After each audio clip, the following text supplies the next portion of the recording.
Have you ever wondered why a single U.S. state holds nearly every kind of landscape on the continent, from surf-beaten coasts to volcanic peaks, from desert plains to rainforest green? What if I told you that this very state became a symbol of freedom, innovation, and nature, so wild it almost forgot time? Welcome to Oregon, the Beaver State.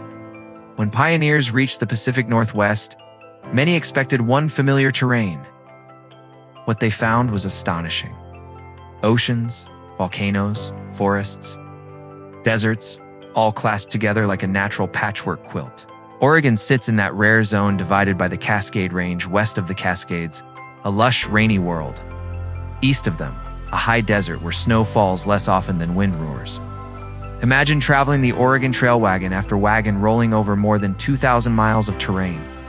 For these settlers, the dream of a new life collided with nature's scale, with rugged terrain and unpredictable weather. And this wasn't a new land carved by settlers alone.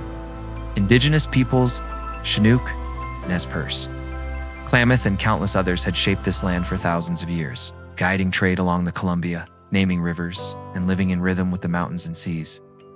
That history still pulses beneath the state's soil. Settlers arrived. Oregon's identity began to crystallize.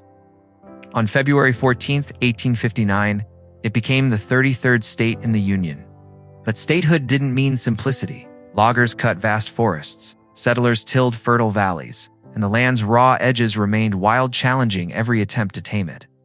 There's a moment when you stand at the rim of Crater Lake, and the water stretches so deeply and purely blue, you'll forget you're on solid ground. Formed inside a collapsed volcano, it plunges deeper than any other U.S. lake, a monument to Earth's raw power.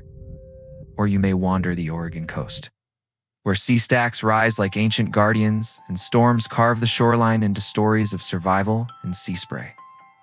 Ride the Columbia River Gorge, cut by Ice Age floods, and forever alive with waterfalls, wind, and myth. These aren't just scenic postcards.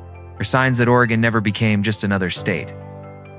It embraced duality, industrial lumber towns and craft breweries, tech startups and silenced timber mills, as nature and humanity pursued balance.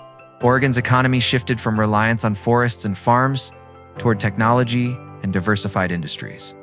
Here's a question: how do you innovate while preserving? Oregon answered by pioneering environmental protections, the first bottle bill in the U.S., and a strong land use ethic that still guides policy today. And then there's the story of identity. The Beaver State, that name isn't just an animal emblem. It speaks to industry, perseverance, and cleverness. The beaver built dams, shaped waterways, transformed terrain. Oregon, too, built a story of transformation, of nature harnessed, respected, and shared. Today, Oregon's landscapes don't just impress, they inspire. Hazelnut orchards cover valley floors. Oregon grows 99% of the U.S. commercial hazelnut crop. The Silicon Forest around Portland drives innovation, and its outdoor recreation industry alone generates billions every year, supporting tens of thousands of jobs. Yet the wild remains. Forests cover nearly half the state. Volcanoes still restless, glaciers melting, rivers shifting. Oregon reminds us that nature doesn't retire, it evolves, and so must we. Here's the takeaway. Resilience isn't about avoiding change, it's about adapting with respect. Oregon's story tells us that in order to thrive, a society must listen to its land, its history, and its people, not to dominate them, but to grow with them. Oregon isn't just a place to visit, it's a story to feel, to live. It teaches us that landscapes shape us as much as we shape them. Thank you for joining Inner Light World on this journey through Oregon, the Beaver State. If you felt inspired, hit like, subscribe, and why not keep exploring? Click the next video and dive into another chapter of America's story, because this is just the beginning.